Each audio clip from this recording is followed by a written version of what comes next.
Now, Venezuelan authorities say they've rounded up 6 suspects following Saturday's alleged drone attack.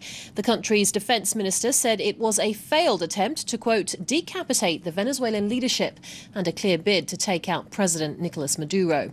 The Venezuelan leader is pointing fingers at Colombia and says those responsible for the blast will face maximum punishment. Nicolas Maduro was in full flow when there was a sudden explosion. The cameras cut away, showing the forces of the National Guard breaking ranks to run for their lives. The Venezuelan authorities say a drone exploded in mid-air, injuring 7 soldiers. Afterwards, the military forces were deployed in large numbers on the streets. An explosion at this building was thoroughly investigated, with some reports that the incident was nothing more than a gas explosion.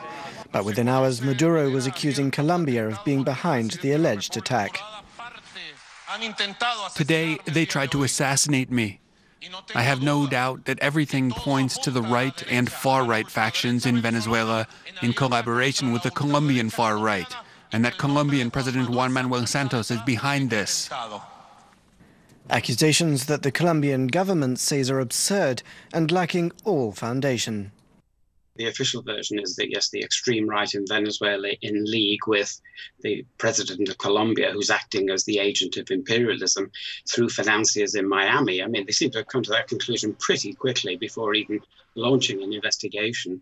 The idea of the gas explosion has a certain plausibility, and one version is that the sharpshooters panicked at this explosion and started taking pot shots at a drone, which was in fact a government drone, which was filming the occasion.